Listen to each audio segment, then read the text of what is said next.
네, 오늘은 하이델베르크 요즘답 주의 날 52 마지막 주인데요. 주의 날 52에 127문 한 질문과 답만 살펴보겠습니다.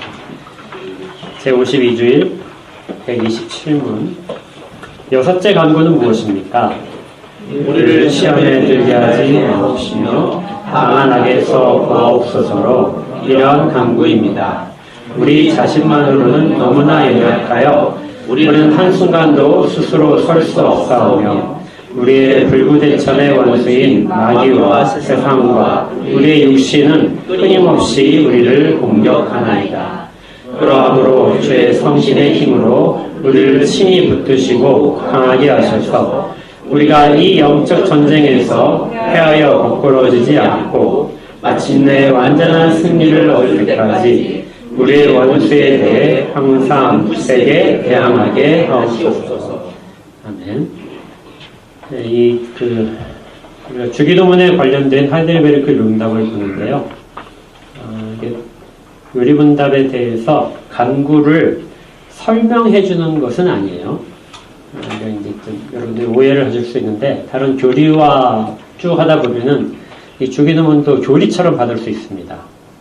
이 간구는 이 뜻이 있기 때문에 그런 뜻이다 하고 이해를 시키려고 하는 것처럼 그렇게 받을 수 있는데요. 이 요리문답은 그런 형식을 가지고 있지 않아요. 이것은 지난번에 한번 말씀드렸을 것 같은데 기도문이에요. 그러니까 여섯째 간구를 이 기도문을 사용해서 하면 좋겠다 하고 기도문을 작성한 거예요.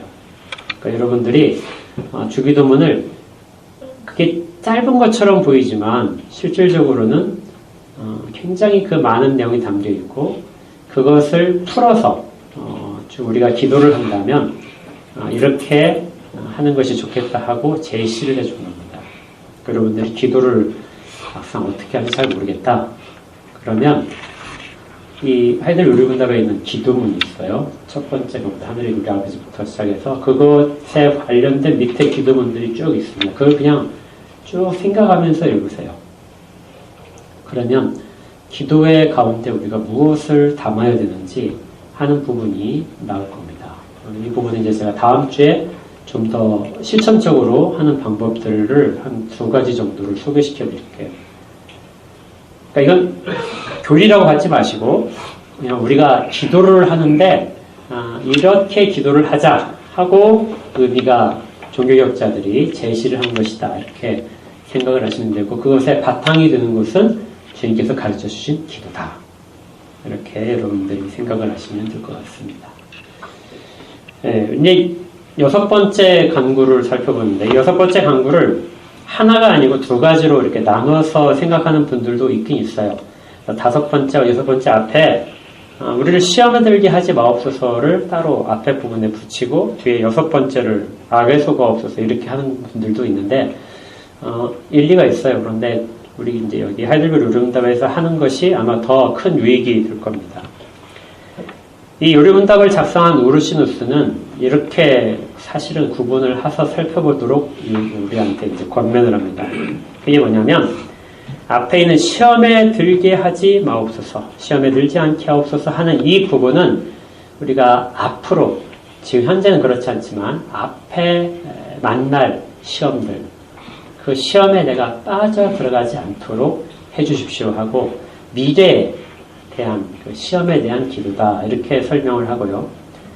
뒷부분에 나오는 악에서 구하옵소서 이 다만 악에서 구하옵소서 이것은 현재에 구하는 바라는 것이죠. 현재는 미래는 그렇게 이제 구하고 그런데 그렇게 구하면서도 현재 내 모습에 집중을 하게 만든다는 거죠. 현재 내가 악에 빠지고 있지는 않은지를 현재를 돌아보게 만드는 간구다. 이렇게 이제 설명을 했습니다.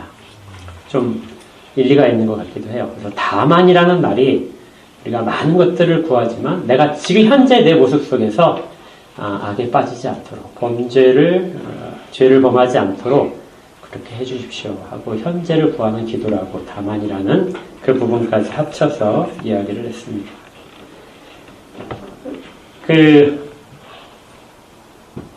6번째 간구를 보시면은요, 내용이 좀 공격적이에요. 공격적인 단어들이 뭐가 나오죠? 밑에 보니까.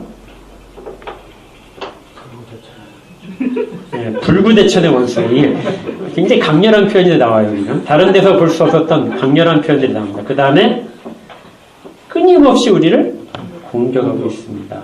또 그 다음에 영적 전쟁. 우리 가끔 쓰는 영적 전쟁을 하고 있습니다. 이거예요. 지금 우리가 영적 전쟁 중이라는 거죠. 그리고 완전한 승리를 얻어야 한다. 그리고 마지막에 굳세게 대항해야 한다. 그러니까 강렬한 어조이고요. 전쟁을 이야기하고 지금 전투 중이라는 겁니다. 이렇게 기도를 하다 보게 되면 늘상 어떤 평온 가운데 뭐 이렇게 하는데 그 평온 가운데 하는 것보다 지금 이 기도는 우리가 잊어버리고 있는 것들을 생각해줘요. 너 지금 전쟁 중이야. 그런 거죠. 기도가 지금 전쟁을 치르고 있는 거야. 이렇게 설명을 해줍니다. 이거 놓치기 쉽죠. 그냥 일상적으로 별로 긴장을 안 해요. 기도 가운데서. 그냥 이렇게 졸면서도 하고, 딴짓하면 딴 생각을 하고 막 그러는데요. 여러분들 전쟁 중에 딴 생각할 틈이 있을까요? 저하고 칼을 맞대고 있는데, 저기 나를 언제 찌를지 모르는데, 이게 지금 내가 한눈 팔 수 있을까요? 그런 경각심. 적이 굉장히 강해요. 그리고 끊임없이 괴롭히고, 한숨 돌렸다 싶으면은 그때가 약점이라는 그런 것을 가르쳐 줍니다. 그래서 다른 기도까지도 우리가 첫 번째 간구부터 시작해서 다른 간구 속에서도 이런 마음, 정말 전쟁 중이라는 마음, 이것을 가지고 기도를 해야 되는 것이 여기에 담겨져 있는 의미처럼 보입니다. 여러분들도 기도하실 때 이런 부분도 늘 생각을 하시면 좋겠어요. 전쟁을 치르고 있고 나는 지금 가장 강력한 무기를 적에게 사용을 하고 있다. 그 강력한 무기가 기도죠. 이제 좀 이게 시험에 대한 것부터 차례차례 한번 생각을 해보겠습니다. 보통 그 시험이라고 하는 것은 우리가 지금 현재 시대에서의 그 시험에 관련된 이해는 두 가지로 구분해서 이해를 하는 거예요. 하나는 하나님이 주시는 시험, 그리고 영어로는 이제 테스트라고 하죠. 테스트한다. 이렇게 하나님이 테스트하신다. 우리의 믿음이 정말 옳은지, 우리가 스스로도 우리가 믿는다고 하지만 우리의 믿음이 어느 정도인지는 잘 몰라요. 그것을 하나님이 가혹한 환경 속에 주시고 그것들을 테스트하신다는 것이죠. 그리고 그것을 통하여서 우리의 믿음이 무엇인가를 깨닫게 하시고, 그리고 세상 가운데 이 사람이 정말 나를 경외하는 자다 하고 드러내시는 그 방편으로 사용하는 것이 테스트, 하나님의 시험하시는 것이다. 이렇게 이야기할 수 있습니다. 이건 물건들, 제품을 회사에서 만들어낼 때 가혹 테스트라는 게 있더라고요. 그것이 견딜 수 있는 최악의 상황 속까지 테스트를 하는 거죠. 제품을 처음 개발한 단계에서. 스마트폰을 찾아보니까 스마트폰 엄청나게 가혹 테스트를 하더라고요. 여러분들 버튼 누르잖아요. 버튼 20만 번을 눌러서 오작동이 없어야 된대요. 20만 번. 그거 엄청나죠? 그리고 또 화면 터치는 수만 번 해야 됩니다. 몇만 번 하게 되고, 낙하실험 떨어뜨리지 않는 분 자주 스마트폰 떨어뜨리는데 어디서 떨어뜨리냐면 5m 높이, 5층 높이에서 떨어뜨립니다. 5층 높이에 떨어뜨려가지고 작동을 해야 된다는 거죠. 그렇게 가혹 테스트를 해요. 그리고 온도는 영상 50도, 영하 50도, 거기까지 견딜 수 있도록 그렇게 테스트를 한답니다. 그걸 이제 그 제품의 개발 단계를 다 통과를 해야만 그대로 제품을 이제 만들어 낸다는 것이죠. 값이 좀 더 비싼 제품들은 훨씬 더 가혹 테스트를 더 심하게 거칩니다. 이게 우리 신앙에도 적용이 돼요. 하나님이 명품을 내놓고 싶어요. 하나님을 증거하는 정말 하나님의 백성들을 세상 가운데 내놓고 싶어 하십니다. 그럴 때 하나님이 자랑하고 싶은 그 부분을 내놓기 위해서 그때까지 하나님이 가혹 테스트를 하실 수 있다는 거예요. 이것이 하나님이 주시는 시련입니다. 그리고 이걸 통해서 우리는 하나님의 영광을 드러내게 되고 그리고 우리의 믿음도 훨씬 더 굳건해지죠. 그리고 누군가는 우리가 겪어낸 그 시험 속에서의 우리의 믿음을 보고 자기의 믿음을 돌아보고 또 어떤 본이 되는 그러한 역할들을 발견할 수 있어요. 성경에서 아브라함과 요셉, 그 다음에 다윗, 욥 이런 사람들이 겪었던 시험 중에 이런 부분은 상당히 많이 나타납니다. 한 군데만 들어보면요. 신명기 같은 경우에 이는 너희의 하나님 여호와께서 너희가 마음을 다하고 뜻을 다하여 너희의 하나님 여호와를 사랑하는 여부를 알려하사 너희를 시험하심이라. 너희가 정말 하나님을 사랑하느냐? 그것을 알고자, 사실은 하나님이 아시잖아요. 그런데 세상 가운데 드러내시고자 그를 가혹한 환경 속에 하는 거죠. 가혹한 환경이라는 것은 마치 하나님이 돕지 않으시는 것처럼. 지금까지 하나님이 내 곁에 계셨는데 마치 계시지 않는 상황처럼 되는 것. 이런 상황으로 하나님 우리를 놓아두시게 된다. 이것이 하나님이 주시는 테스트라는 겁니다. 두 번째 이제 나눌 때는 부정적인 의미의 시험. 우리가 보통 마귀가 우리를 시험한다. 사탄이 우리를 시험한다고 말하는 그 부정적인 의미의 시험입니다. 이것은 우리를 단련시키거나 우리의 믿음을 드러내는 것이 아니라 우리로 하여금 죄를 범하게 만드는 유혹하는 목적이다. 그래서 유혹이라고 하고 미혹이라는 말로도 번역을 많이 하죠. 이게 이제 영어로는 temptation 해가지고 유혹이라고 번역을 합니다. 사실 그런 일이 많죠. 우리의 욕망을 자극을 해서 그 욕망이 무엇인가를 강렬하게 더 강렬해지도록 그렇게 부추기는 역할을 하게 됩니다. 그리고 그것을 실질적으로 행동으로 옮겨서 죄를 범하게 만드는 그런 역할을 하는 거죠. 우리 열왕기에 보게 되면 아합이 나봇이 가지고 있는 포도원을 보고는 정말 탑이 났어요. 아합이 왕이잖아요. 왕이라서 안 가진 것이 없는데 그런데 그 조그마한 포도원이 정말 탐나서 그걸 꼭 가지고 싶었던 겁니다. 거절당하니까 결국 거짓 증인들을 세워가지고 없는 혐의를 씌워서 신성모독으로 죽여버리고 라고만 죽인 게 아니라 그의 상속자가 되는 아들들까지 다 죽여서 상속자가 없게 만들어서 자기가 그것을 차지해버리는 이런 죄를 범하게 되는 거죠. 어떤 걸 보고 나서 그것이 정말 좋아 보이고 그것을 어떤 방법을 사용해서인지 간에 갖겠다 해서 죄를 범하게 하는 것까지 가는 것은 우리가 사탄의 시험이다. 이렇게 봅니다. 아담이 범죄하는 것도 비슷하고요. 다윗이 밧세바를 범한 것도 비슷합니다. 다윗이 밧세바를 범한 것도 목욕하는 것을 산책을 하다가 밤에 산책을 하다가 목욕하는 것을 보고 그의 마음에 그 여자에 대한 아주 강렬한 음욕을 품게 되고 그의 남편을 죽이고 차지하게 되는 거기까지 가죠. 그 다윗에게 들었던 마음, 그 마음은 이제 사탄이 시험한 것이다. 이렇게 설명을 하기도 해요. 야고보서 1장 14절에서 오직 각 사람이 시험을 받는 것은 자기 욕심에 끌려 미혹되는 것이다. 욕심이 잉태한 즉 죄를 낳고 죄가 장성한 즉 사망을 낳느니라. 이것이 우리가 보통 얘기하는 시험에 대한 구분을 하고 우리를 유익하게 만드는 것이냐, 우리를 죄를 범하게 해서 하나님부터 멀어지게 만드는 것이냐, 그걸 가지고 이제 나누는 방식에서 설명하는 겁니다.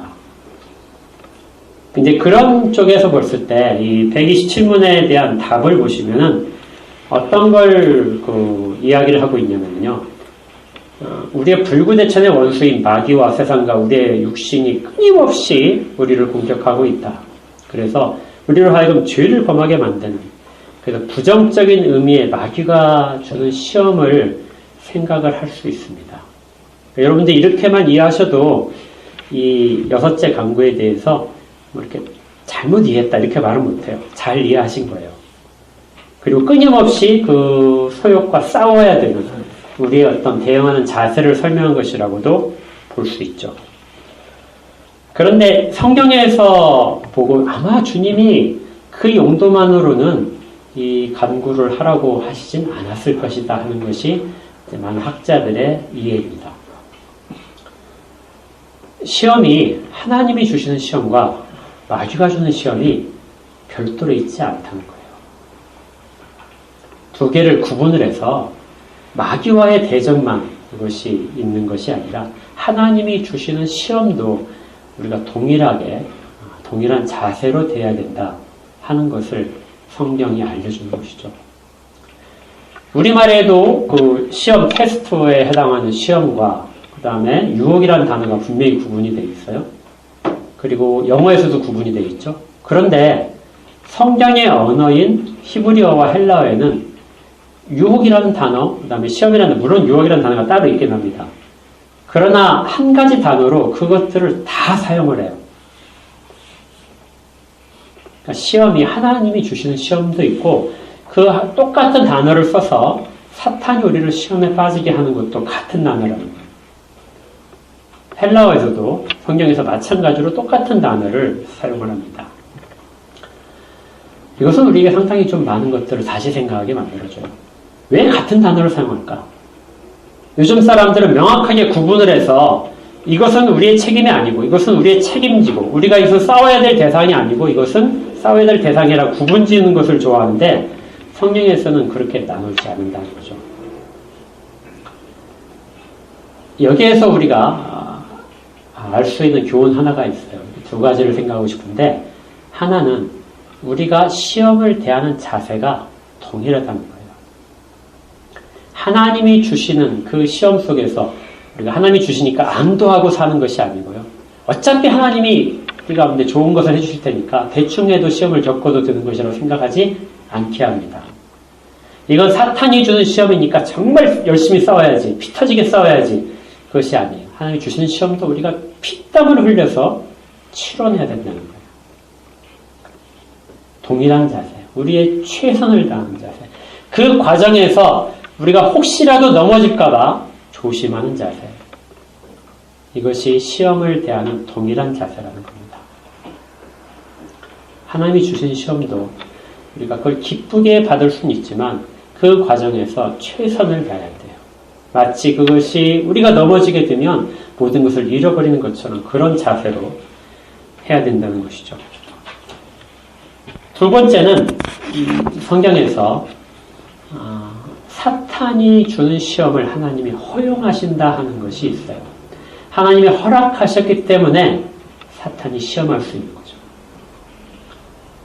그래서 모든 시험이라고 하는 것은 하나님이 적극적으로 우리에게 주시는 것도 있고 아니면 허용하시면서 주시는 것도 있는데 모두가 다 하나님이 주시는 것이다. 하나님의 통치 아래 하나님이 주관하시는 것 안에 있다는 것을 먼저 기억하게 만듭니다. 그리고 그 안에 하나님이 허락하셔서 사탄이 우리를 유혹하는 부분이 들어있다. 그러니까 두 개가 나눠져 있지 않고 하나님의 시험 속에 그 안에 사탄의 시험이 일부가 있다는 것이죠. 이걸 잘 알려주는 것이 욥기입니다. 욥기의 필요성 가운데 하나가 이 시험에 관련된 부분이기도 해요. 욥이 어느 날 정말 아무것도 원인을 찾을 수 없을 만큼 갑자기 어려움을 당하게 됩니다. 환난을 당하게 돼요. 그리고 그의 가축도 잃고 그 다음에 무역을 하는 배도 잃고 다 잃죠. 그리고 자기의 건강마저도 잃게 됩니다. 사람들이 모두 다 떠났죠. 그리고 자식들도 다 잃어버려요. 그때 이제 이 성경에서 이렇게 그 앞부분에서 이 시험이 어디에서 하느냐를 설명할 때 이렇게 합니다. 사탄이 욥을 친 거죠. 사탄이 욥에게 시험을 가한 겁니다. 욥기 2장 5절에서 사탄이 하나님께 이렇게 얘기해요. 이제 주의 손을 펴서 그의 뼈와 살을 치소서. 그리하시면 틀림없이 주를 향하여 욕하지 않겠나이까.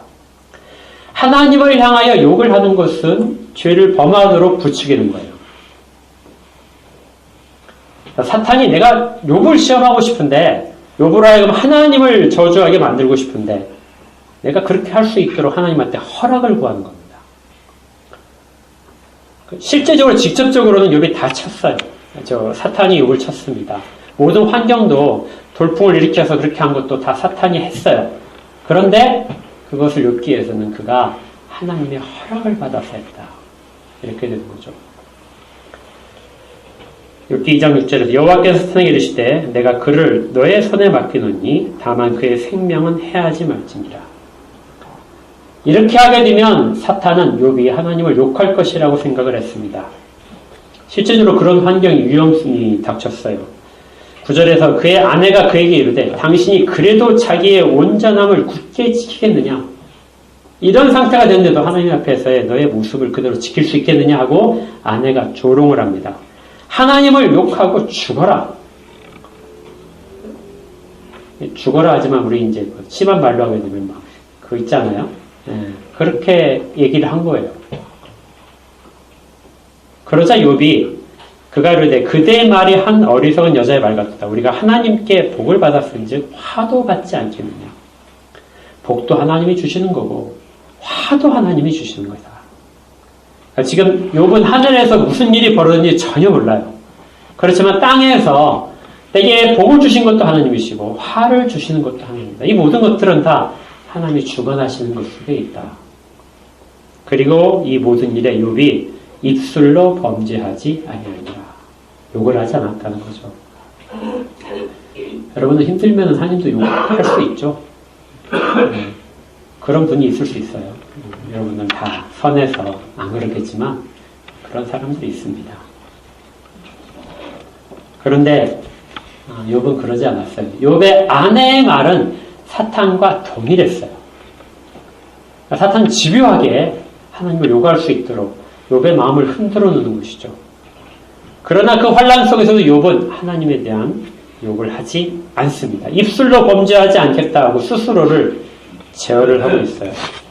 그렇게 되자 엄밀하게 말한다면 사탄이 주는 시험은 여기에서 끝났습니다. 사탄이 실패한 거죠.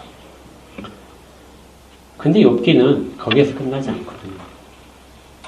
욥기는 그 이후에 정말 긴 대화들이 합니다. 여러분들이 막 그냥 읽기에도 벅찰 정도로 아주 긴 대화가 친구들 사이에서 이루어져요. 하나님의 시험은 끝나지 않았어요. 하나님은 사탄으로 하여금 욥을 시험하게 허락하시고 그 가운데 욥이 그 시험을 이기고 끝까지 신앙을 온전함을 지켰지만 하나님의 시험은 계속되는 겁니다. 대답이 없으세요. 마치 욥에 대해서 아무것도 듣지 않으시는 것처럼 욥의 탄식에도 아무런 관심이 없는 것처럼 그렇게 시간이 가는 거죠. 하나님은 욥의 믿음이 무엇인지를 드러내고 싶은 겁니다. 그러니까 이것은 완전히 구별된 시험이 아니라는 거예요. 사탄이 우리에게 주는 것들이 아주 정말 심한 시험처럼 되지만 그 시험을 크게 더 감싸고 있는 것은 하나님의 시험하십니다. 그리고 그 시험 속에서 우리는 우리의 신앙을 제대로 돌아볼 수 있는 거죠. 그리고 하나님 앞에, 세상 앞에 우리의 신앙을 고백하는 것이 정말 참되다는 것, 그것을 알려주는 겁니다. 다윗도 이런 경우가 있어요. 사탄이 주는 것과 하나님이 주시는 것이 혼동돼서 사용하는 경우가 다윗의 시험에서 나옵니다. 다윗이 국가가 커지자, 백성들도 커지자 인구조사를 실시를 하게 됩니다. 근데 인구조사에 있어서의 기록이 어떻게 되냐면 사무엘하 24장 1절에서는 여호와께서 다시 이스라엘을 향하여 진노하사 그들을 치시려고 다윗을 격동시키사 가서 이스라엘과 유다의 인구를 조사하라 하셨습니다. 이스라엘과 유다 인구 전체 인구를 조사하라. 그런데 그것을 하나님께서 다윗을 치시기 위해서 이스라엘이 잘못된 교만한 부분에 있어서 치시기 위하여 인구조사를 명하셨어요. 여호와께서 그렇게 하셨다 이렇게 되어 있죠. 그런데 역대상 21장 1절에서는 사탄이 일어나 이스라엘을 대적하고 다윗을 충동하여 이스라엘을 계수하게 아니라 동일한 사건을 사탄이 이스라엘을 대적한다. 그래서 앞에서는 사무엘하에서는 여호와께서 이스라엘을 향하여 진노하셨다고 했는데 여기는 사탄이 그랬다고 했어요. 그리고 사탄이 다윗을 충동질해서 계수를 하게 만들었다. 그거 이제 생각을 해보십시오. 하나는 여호와께서 하셨는데 하나는 사탄으로 되어 있네. 그러면 이제 정말 아무것도 모르는 사람은 여호와가 사탄인가? 문법적으로 그렇게 되잖아요. 그럴 수 있어요. 그렇게 어리석으면 정말 그렇게 할 수 있습니다. 문법적으로 보니까요. 우리 이단들이 그런 방법을 참 많이 쓰는데, 그런데 조금이라도 성경을 아는 사람들은 그렇지 않다는 걸 알죠. 그리고 이거 두 가지는 다른 사건이 아니라 한 사건인데 다른 관점으로 보는 것이다. 하나님이 사탄으로 하여금 허락하게 하시고 그렇게 하도록 허락하시고, 그래서 사탄이 직접적인 원인이 되어서 다윗을 충동질해서 인구조사를, 자기의 부를 과시하기 위해서, 자기의 힘을, 그 땅이라고 하는 것이 군사력에 의해서 자기의 부에 따라서 유지되는 것이 아니라 하나님의 온전한 보호하심 속에 있다는 것을 잊게 만들도록 그렇게 한 것이었죠. 그래서 사무엘 하는 하나님을 중심으로 해서 살펴보는 것이고, 역대상에서는 사탄, 직접적인 원인을 보는 거죠. 그래서 큰 의미에서는 하나님이 주신 시험이 많고, 그 안쪽에 일부분을 따지게 되면 정말 범죄케 만드는 그것들을 위해서 사탄이 허락을 받아서 하는 역할도 있다는 겁니다.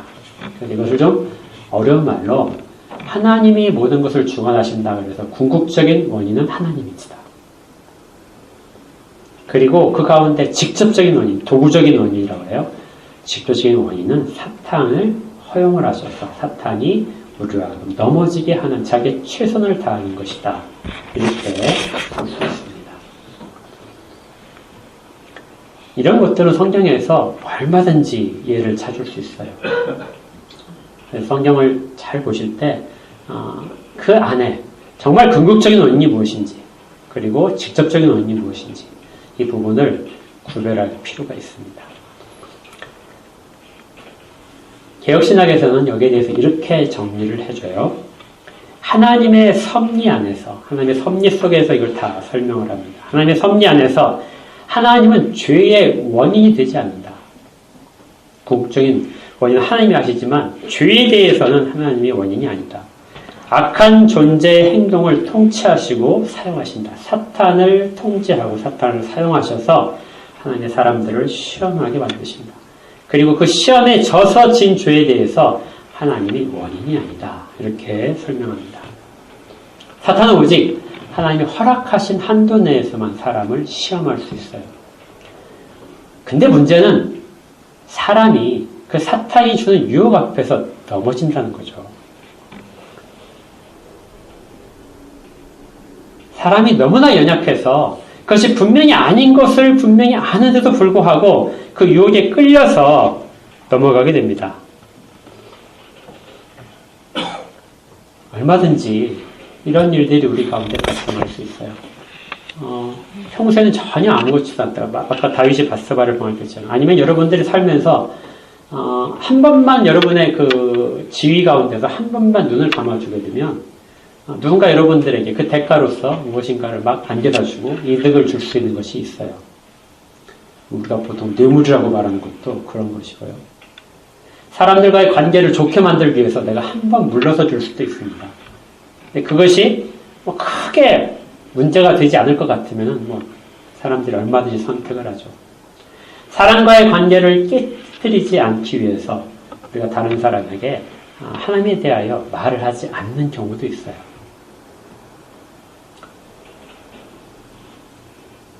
우리의 태도입니다. 우리가 이 시험 앞에서 어떤 태도를 가질 것인가, 이것이 중요하게 나오는 거예요. 이 우리문답은 그 부분을 우리가 인정을 하자는 겁니다. 그것이 하나님이 주시는 것이든 사탄을 통해서 허락하셔서 우리에게 직접적으로 주는 것이든 간에 어떤 종류의 시험이든지 간에 그것을 대할 때 우리의 자세는 아까 말씀드렸죠. 동일하다고요. 그 동일한 자세가 무엇이냐면 첫 번째가 우리는 연약합니다 하는 자세예요. 요리문답의 첫 번째 문장이 뭐냐면요. 우리 자신만으로는 너무나 연약하여 우리는 한순간도 스스로 설 수 없습니다. 그것이 하나님이 주시는 시험일지라도, 우리를 단련시키기 위해서 하신 시험일지라도 우리는 그걸 혼자 힘으로 감당할 그런 능력이 없습니다 하고 시작을 하는, 이게 시험을 대하는 자세입니다. 사탄이 우리를 유혹하는 것에 대해서도 우리는 그 유혹을 뿌리칠 만한 그런 힘이 없습니다. 거기 뭐라고 해요? 우리 자신만으로는 안 됩니다. 그러니까 우리 자신만으로 안 되기 때문에 무엇을 구하죠? 두 번째 문장에서 주의 성신의 힘으로, 성령의 힘으로 우리를 친히 붙드시고 강하게 해주십소서. 성령이 우리를 도우시지 않으면 우리는 어떤 종류의 시험도 이길 수가 없습니다. 좋은 의미에서 주어지는 시험도 감당할 수가 없고요. 죄를 범하게 하는 시험도 우리가 그걸 감당하지 못합니다. 자기의 힘을 과신하지 않도록 그렇게 합니다. 이건 언제나 우리의 신앙에 있어서 하나님을 간절히 찾도록 하는 원인이 돼요. 예수님도 그러셨죠. 예수님도 겟세마네에서 하실 수만 있다면 이 잔을 내게서 지나가게 하옵소서. 예수님도 혼자의 힘으로 감당하시기 어렵다는 인성으로서의 그 한계를 이렇게 거듭 고백을 하셨습니다. 예수님이 이렇게 말씀하셨다면 우리는 오죽할까요? 네, 그러다 보니까 지금 제가 쭉 예를 들어간 것을 쭉 보시면은 이제 절망이 오죠. 나는 욥처럼 그렇게 감당할 수준이 안 돼. 다윗? 사울을 죽일 수 있는 기회 하나님이 주셨는데도 그걸 스스로 박차는 그런 인내 없어요. 예수님처럼 그렇게 기도는 못하죠. 그래서 무엇을 생각하냐면 하나님 정말 나는 그렇게 할 수 없으니까 시험 자체를 나한테 없게 만들어주세요. 타당하지 않아요? 나는 시험을 안 봤으면 좋겠어요. 학교에서 학생들 그러지 않아요? 학교 학생들이 시험을 힘들어하니까 학교에서 어떻게 해줬어요? 시험 보지 마! 했잖아요. 시험 1년에 4번 보니까 시험 정말 힘들어해. 그러니까 시험 한때는 2번으로 줄여줬어요. 그리고 지금 중학교에서는 한 학기 시험 없이 하죠. 그리고 자율학기제인가 뭔가 해가지고. 시험 없이 한 학기 지낼 수도 있어요. 초등학교는 시험이 없죠, 아마? 있어요? 3학년 때부터 있어요? 네. 그 시험이 힘들어하니까 시험을 없애주세요 하는 거예요. 이 기도를 그렇게 생각하는 사람도 있습니다. 우리를 시험에 들게 하지 마옵소서를 시험을 아예 없애주세요. 나는 그걸 할 능력이 안 되니까 나 그 시험 들기 싫어요. 그러니까 시험 없애주세요.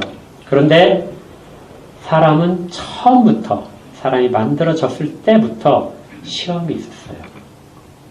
에덴 동산에서도 사람이 죄를 범하기 전에도 시험이 있었습니다.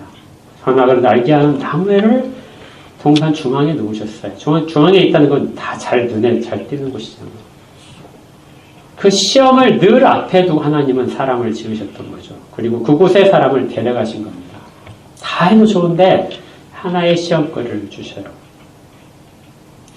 그래서 사람은 시험이 없는 세상에 사는 것이 아니라 시험이 있는 세상에서 살아가도록 이 세상 가운데 보내짐을 받은 겁니다. 그리고 그걸 통해서 하나님에 대한 신앙을 내가 항상 체크할 수 있고, 그리고 세상 가운데 하나님을 경외하는 것이 무엇인지를 늘 보여줄 수 있는 것이 시험에 있다는 것이죠. 그런데 그것을 우리가 하기에는 능력이 부족하니까 하나님이 도우신다는 겁니다. 우리 오늘 본문이 바로 그거죠.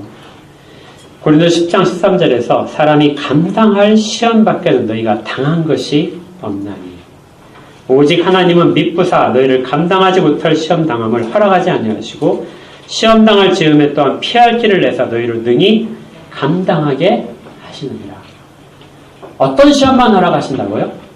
감당할 만한 시험. 그러니까 우리는 욥이 겪었던 그 시험을 감당할 실력이 없어요. 그러니까 우리에게는 그런 시험 안 주십니다. 감당하지 못하기 때문에. 욥이라서 감당한 거예요. 다윗 같은 시험 여러분은 감당 못해요. 다윗이라서 주신 겁니다. 우리의 수준에 맞춰서. 그러니까 우리가 시험을 겪고 나서 그것을 통과를 해야 되는데요. 통과를 하나님이 시키는 것이 목적이에요. 하나님이 우리를 시험하실 때. 넘어지도록 하는 것은 하나님의 목적이 아닙니다. 죄를 범하도록 그렇게 허용치 않으신다는 거예요. 그러면 어떤 방식으로 하시느냐? 시험의 수준을 우리에 맞춰서 낮춰주세요. 여러분들이 그 한국사 시험을 치르는데 1급 시험 볼 능력이 전혀 없어요. 왜 1급 시험 치르지 않아요? 그냥 3급 정도만, 겨우 턱걸이 할 정도만 해도 된다, 이렇게 하시는 거예요. 우리의 일상적인 시험들이 거기에 듭니다. 또 하나는요, 우리의 능력을 조정하세요. 하나님이 그 시험을 통과하시게 하는데 1급 시험을 통과하시는 것을 하나님이 원하세요. 그러면 하나님이 1급 시험에 통과할 만한 능력을 주신다고요. 그것이 성령이 우리 가운데서 하시는 일입니다. 근데 성령의 도우심만 있는 것이 아니라 우리가 그 일을 위하여 최선을 다하는 것이죠. 정말 굳세게 마음을 먹고 흔들리지 않는 믿음으로 하는 것입니다. 근데 거기에 무엇을 하나님이 조건으로 다시냐면요, 하나님이 미쁘시다는 것을 알아야 돼요. 아까 고린도서 10장 13절에서 오직 하나님은 미쁘시다. 미쁘시다는 말은 뭐냐면 신뢰할 만하다. 하나님은 전혀 우리에게 실망시키지 않으신다는 겁니다. 하나님의 목적을 이루시기 위해서 우리를 실망시키거나 우리를 낙심하게 만드는 것이 아니라 하나님을 신뢰하게 만드는 거예요. 그렇게 함으로써 하나님은 우리 가운데 능력을 허락하시고 그 능력을 가지고 시험을 통과하게 만드신 겁니다. 우리는 그래야 이 사탄의 공격들, 그리고 사탄의 공격 속에 들어와 있는 그걸 사용하셔서 우리를 원하는 곳까지 단련시키고 싶어 하시는 하나님의 뜻을 비로소 달성할 수 있게 됩니다.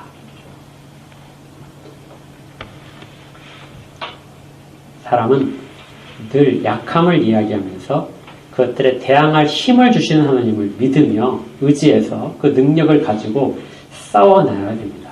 그래서 죄와 싸우는 것이죠. 세 가지에 대해서 싸우라고 되어 있어요. 우리가 싸워야 될 대상, 영적 전쟁의 대상이 무엇이냐? 거기에 보시면 이렇게 되어 있습니다. 두 번째 문단 중에서 우리의 불구대천의 원수가 누구라고요? 마귀입니다. 처음부터 모든 인류의 적이 마귀예요. 근데 지금은 인류의 적이 마귀가 아니라 인류의 친구가 마귀가 된 세상이 너무나 친해진 세상입니다. 두 번째는 세상입니다. 이 세상은 세상의 풍조를 말해요. 세상이 많은 사람이 원하는 방향으로 그렇게 하고 싶을 때 이때 우리는 경각심을 가져야 됩니다. 이건 우리를 유혹하는 것이다. 우리의 믿음을 흔들리게 만드는 것이다. 세상이 옳다고 이야기하는 것들 중에 옳은 것들 있습니다. 그러나 그 옳은 것마저도 다시 한번 생각해 보시고 말씀 속에서 다시 한번 생각해 보시고 그래서 말씀에 허용하는 것이라면 그것을 하십시오. 열심히 하시는 거예요. 그런데 말씀에 비춰봤을 때 아니다. 그래서 걸리게 되면 그때는 과감하게 대항을 해야 됩니다. 그것을 받아들이지 않도록 하셔야 돼요. 이것이 영적 전쟁을 싸우는 모습입니다. 세 번째가 또 하나 있어요. 무엇이죠? 우리의 육신. 육신이라고 하는 것은 우리의 부패한 본성입니다. 육신의 소욕, 정욕을 이야기하는 거예요. 필요 이상으로 무엇인가를 갖고 싶어하는 마음들, 그리고 누군가를 미워하는 것들, 시기하는 것들, 용서하지 못하는 마음들, 이것들과 우리가 싸워야 됩니다. 이것이 우리로 하여금 사탄이 유혹하는 것에 쉽게 넘어지도록 만들어주는 거죠. 여러분들이 기도를 할 때마다 이런 영적 싸움 중에 있다는 것을 늘 기억하십시오. 그리고 나 자신과도, 그리고 세상의 가치관과도, 그리고 교묘하게 모든 것들을 거짓말로 포장하고 있는 사탄과 싸우는 일을 기도 가운데 늘 하셔야 됩니다. 기도가 쉬운 게 아니겠죠. 그리고 이 마지막으로 이제 설명드리고 싶은 것이 이 6째 간구는 5째 간구와 떨어져 있지 않아요. 아까 어떤 사람들은 5째 간구, 6째 간구의 앞에 부분들을 연결해서 하나로 묶는다고 그랬죠. 그렇게 보고자 하는 이유가 있습니다. 우리의 죄를 용서해 주옵소서. 그렇게 하고 용서를 확신해요. 그리고 하루에 7번이라도 죄를 범한 다음에 그 7번 다 용서해라 하는 그 주님 말씀이 있었기 때문에 다시 용서할 수 있다는 그 확신이 있습니다. 용서받는다는 것이. 그러다 보니까 죄에 대하여 무감각해지기 쉬워요. 정말 내 죄를 용서해 줘서 나를 사해 줘서 하고 기도를 한 사람이라면 그 죄를 다시 범하지 않겠죠. 그런데 유혹은 세상과 마귀와 우리의 본성은 그것으로 다시 마음이 가요. 다시 또다시 그걸 하고 싶어 합니다. 방금 전에 혼났는데 그 혼난 것들 떠나서 다시 하고 싶어져요. 감시하는 눈길만 없어지면 다시 가요. 그때 6째 간구의 내용이 있는 겁니다. 우리가 그렇게 될 때 그것이 시험인 거예요. 우리를 시험에 들게 하지 마옵소서. 시험에 들게 하지 마옵소서라는 것은 시험을 만나지 않게가 아니라 시험을 만나서 그곳에 빠져 들어가는 거예요. 들어간다는 그 시험에 든다는 말은 나를 잡아서 그쪽으로 끌고 가는 걸 이야기합니다. 내가 끌려가지 않게 하옵소서. 어떤 사람은 아무 생각 없이 무지해서 그냥 따라가는 사람이 있고요. 어떤 사람은 그것이 아닌데 길이 아닌 것을 알면서도 그것을 마지못해서 끌려가는 것처럼 안 돼요, 돼요가 되는 그렇게 가는 사람들이 생길 수 있어요. 근데 끝까지 뭐예요? 안 돼 하고 딱 끊어야 된다는 겁니다. 주 용서를 받은 사람은 다시 같은 죄를 범하지 말아라. 그래서 5째 간구와 6째 간구는 함께 이야기를 해야 됩니다. 그러면 우리가 점점 죄와의 싸움에서 악에 대한 싸움에서 승리를 거두게 돼요. 그러나 끝까지 이 싸움은 끝나지 않을 겁니다. 우리가 이 세상을 떠날 때까지도 이 싸움은 계속될 거예요. 그래서 쉬지 않고 해야 됩니다. 항상 굳세게. 그리고 대항해야 되는 것이죠. 어떤 때는 피함으로써, 어떤 때는 과감하게 맞섬으로써 그렇게 할 수 있도록 주님께서 능력을 주실 것입니다. 우리가 이 싸움을 하고 있다는 것을 늘 기억하세요. 기도 속에서도 그 부분을 늘 기억하십시오. 우리가 좀 편하게 타협하고 주의 말씀보다는 세상의 판단과 평판을 더 높이는 그런 것들로 쉽게 휩쓸려갈 수 있는 우리 자신과의 싸움. 이 부분이 우리가 매일 할 부분입니다. 우리는 연약해요. 그래도 늘 주님께서는 구하라고 하셨습니다. 이 악과의 싸움에서 우리로 하여금 그곳에 빠져들어가서 그곳에서 더 깊은 곳까지 끌려가지 않도록 우리에게 힘을 주시옵소서. 그러면 주님께서는 그 힘을 주실 겁니다. 감당할 만한 시험밖에는 주시지 않는다. 우리가 다 그런 은혜 가운데 있음을 다시금 발견하시기 바랍니다. 함께 기도하겠습니다.